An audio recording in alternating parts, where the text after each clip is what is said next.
पतिव्रता की महिमा।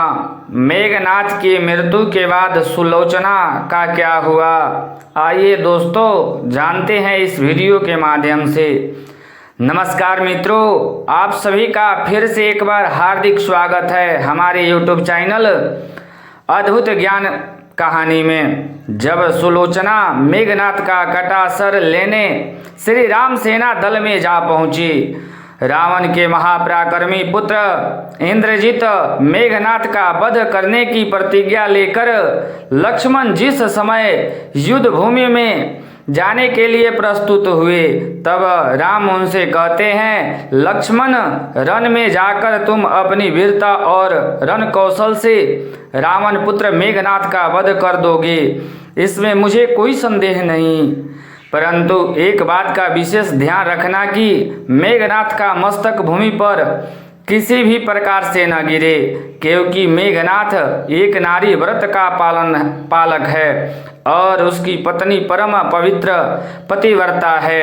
ऐसी साध्वी के पति का मस्तक अगर पृथ्वी पर गिर पड़ा तो हमारी सारी सेना का विध्वंस हो जाएगा और हमारे युद्ध में विजय की आशा त्याग देनी पड़ेगी। लक्ष्मण अपनी सेना लेकर चल पड़े। समर भूमि में उन्होंने वैसे ही किया। युद्ध में अपने बाणों से उन्होंने मेघनाथ का मस्तक उतार लिया, पर उसे पृथ्वी पर नहीं गिरने दिया।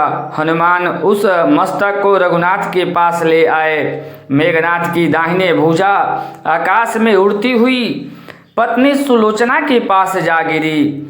सुलोचना चकित हो गई। सुलोचना वासुकी नाग की पुत्री और लंका के राजा रावण के पुत्र मेघनाथ की पत्नी थी। दूसरे ही क्षण अत्यंत दुख से कातर होकर विलाप करने लगी, पर उसने भुजा को स्पर्श नहीं किया। उसने सोचा, संभव है यह भुजा किसी अन्य व्यक्ति की हो।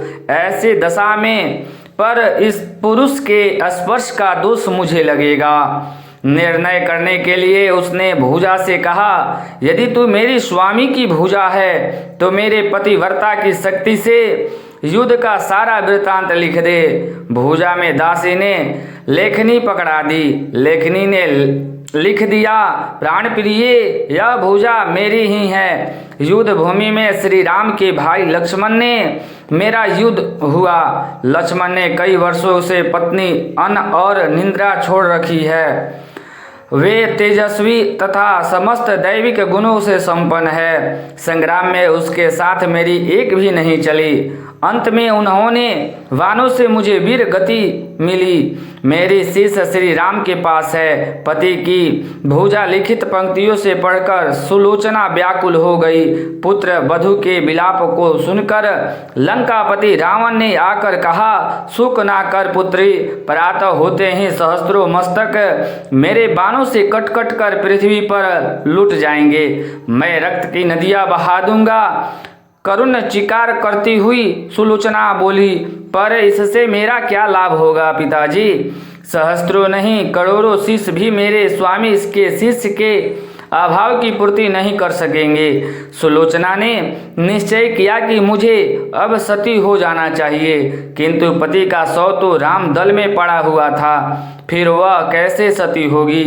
जब अपने ससुर रावण से उसने अपना अभिप्राय कहकर अपने पति का शव मंगवाने के लिए कहा, तब रावण ने उत्तर दिया, देवी, तुम स्वयं ही राम दल में जाकर अपने पति का शव प्राप्त करो। जिस समाज में बाल ब्रह्मचारी हनुमान, परम जितेंद्र लक्ष्मण तथा एक पत्नी व्रता भगवान श्री राम विद्यमान है, उस समाज में तुम्हें जाने से डरना नहीं चाहिए। मुझे विश्वास है कि इस महापुरुषों के द्वारा तुम निराश नहीं लौटोगी, जाओगी।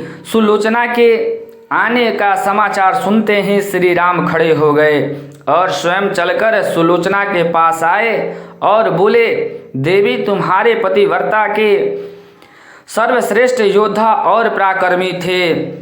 उनमें बहुत से सद्गुण थे, किंतु विधि की लिखी को कौन बदल सकता?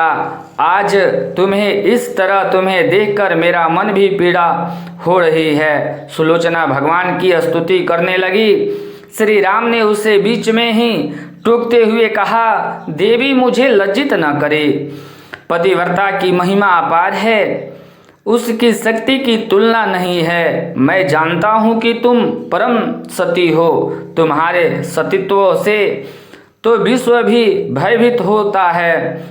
अपने स्वयं यहाँ आने का कारण बताओ कि मैं तुम्हारी किस प्रकार सहायता कर सकता हूँ। सुलोचना ने आंसुपूरित नयनों से प्रभु की ओर देखा और बोली, राघवेंद्र, मैं सती होने के लिए अपने पति का मस्तक लेने के लिए यहाँ आई हूँ। श्री राम ने शीघ्र ही समान मेघनाथ का शीश मंगवाया और सुलोचना को दे दिया। पति का छिन्न शीश देखते ही सुलोचना का हृदय अत्यधिक द्रवित हो गया। उसकी आँख बड़े जोर से बहने लगी। रोते रोते उसने पास खड़े लक्ष्मण की ओर देखा और कहा, सुमित्रा नंदन, तुम भूलकर भी गर्व मत करना कि मेघनाथ का वध मैंने किया है। मेघनाथ को धराशायी करने की शक्ति विश्व में किसी के पास नहीं थी। यह तो 2 पतिव्रता नारियों का भाग्य था। आपकी पत्नी भी पतिव्रता है और मैं भी पति चरणों में अनुरक्ति रखने वाली उनकी अत्यंत उपासिका हूँ। पर मेरे पति देव पतिव्रता नारी का अपहरण करने वाले पिता का अन्न खाते थे और उन्हीं के लिए युद्ध में उतरे थे। इसलिए मेरे जीवन धन पर लुक सुधार गए। सभी योद्धा सुलोचना को राम शिविर में देखकर चकित थे।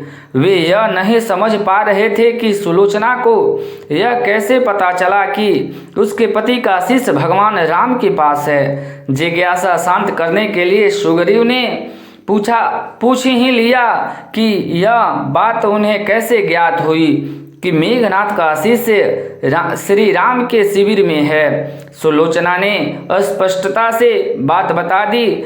मेरे पति की भुजा युद्ध भूमि से उड़ती हुई मेरे पास चली गई थी, उसी ने लिखकर मुझे बता दी।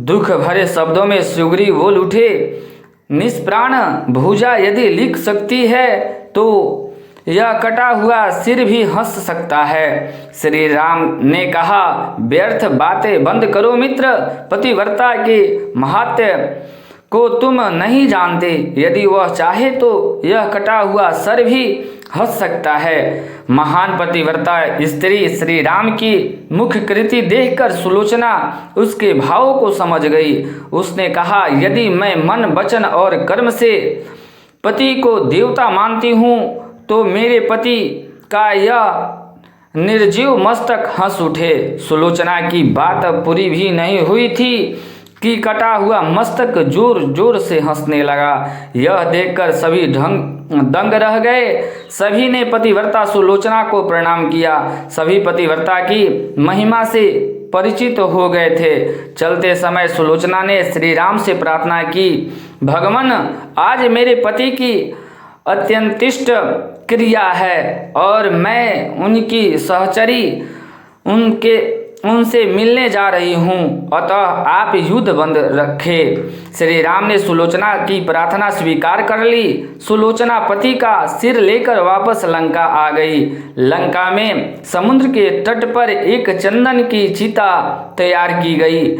पति का शीश गोद में लेकर सुलोचना चिता पर बैठी और धधकती हुई अग्नि में कुछ ही क्षणों में सती हो गई। दोस्तों, इस प्रकार की वीडियो के लिए आप लोग लाइक सब्सक्राइब जरूर कर दे। चैनल को अद्भुत ज्ञान कहानी को सब्सक्राइब जरूर कर दे। दोस्तों, धन्यवाद। फिर मिलते हैं अगले वीडियो में और प्रतिदिन सुबह 9 बजे आप सभी को दैनिक राशि फल की प्राप्ति के लिए आप चैनल को ज़रूर से ज़रूर सब्सक्राइब कर दें। धन्यवाद।